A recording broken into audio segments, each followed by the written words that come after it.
প্রথম পর্বের বিশ্ব ইজতেমার দ্বিতীয় ধাপের দ্বিতীয় দিন আজ। নির্ধারিত খিত্তায় অবস্থান নিয়ে ধর্মীয় বয়ান শুনছেন মুসল্লিরা। আগামীকাল বেলা 12টায় আখেরি মোনাজাতের মধ্য দিয়ে শেষ হবে এই পর্ব। এদিকে ইজতেমা শেষে বাড়ি ফেরা মুসল্লিদের যাতায়াত সুবিধার জন্য 11টি বিশেষ ট্রেনের ব্যবস্থা করেছে রেলওয়ে। গাজীপুর থেকে আমির হোসেন রিয়েল এর ক্যামেরায় মীর মোহাম্মদ ফারুকের রিপোর্ট। ইজতেমার দ্বিতীয় ধাপের দ্বিতীয় দিনে সকালে তালিম শুরু করেন ভারতের মাওলানা জামাল সাহিব। সকাল থেকে বিভিন্ন সময় মুসল্লিদের সাথে ধর্মীয় কর্ম ও আচরণের নানা দিক নিয়ে কথা বলেন দেশ বিদেশের আলেমরা। 40টি খিত্তায় অবস্থান নিয়ে তাবলিগ বিষয়ে মুরব্বীদের দিক নির্দেশনা শুনছেন 22 জেলার মুসল্লিরা। আগামীকাল আখেরি মুনাজাত শেষে দিনের দাওয়াতে বের হয়ে যাবেন মুসল্লিরা।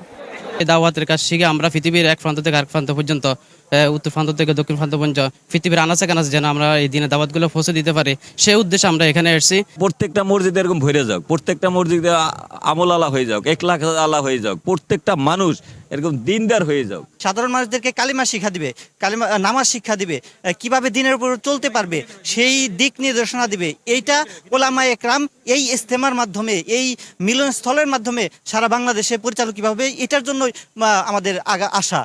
জিএমপি কমিশনার জানান, ইজতেমা উপলক্ষে নেওয়া হয়েছে কঠোর নিরাপত্তা ব্যবস্থা। মহাসড়কে বসে মোনাজাতে অংশ না নিতে আহ্বান জানিয়েছে পুলিশ। আগে যে যান চলাচল কিছুটা বন্ধ করে দিতাম, ডাইভার্ট করে দিতাম। আমরা যতটা সময় পারি যান চলাচল সচল রাখবো এবং এই যান চলাচল আমরা সারাক্ষণই, বিশেষ করে বিআরটি লাইন দিয়ে আমরা সারাক্ষণই সচল রাখার চেষ্টা করব। আমরা বিশ্বাস করছি, আশা করছি যে আমরা এই যান চলাচলটিতে বিঘ্ন ঘটবে না, আমরা যান চলাচলটি রাখতে পারবো। আমরা জনগণের কাছে একটি অনুরোধ রাখতে চাই, রাস্তার মধ্যে মোনাজাতের সময় আপনারা বসবেন না। এবারের ইজতেমা সুন্দর ও সুশৃঙ্খলভাবে পালন করতে পারায় সন্তোষ আয়োজক কমিটির।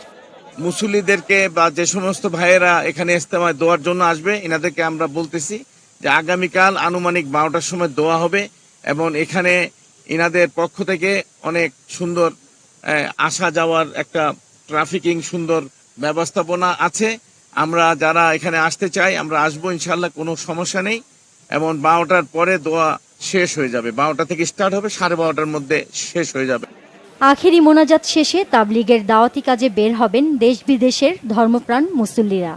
আগামী 14 ফেব্রুয়ারি থেকে 16 ফেব্রুয়ারি হবে বিশ্ব ইজতেমার দ্বিতীয় পর্ব। তাতে অংশ নেবেন মাওলানা সাদ কান্ধলভির অনুসারীরা। Bangla vision news desk.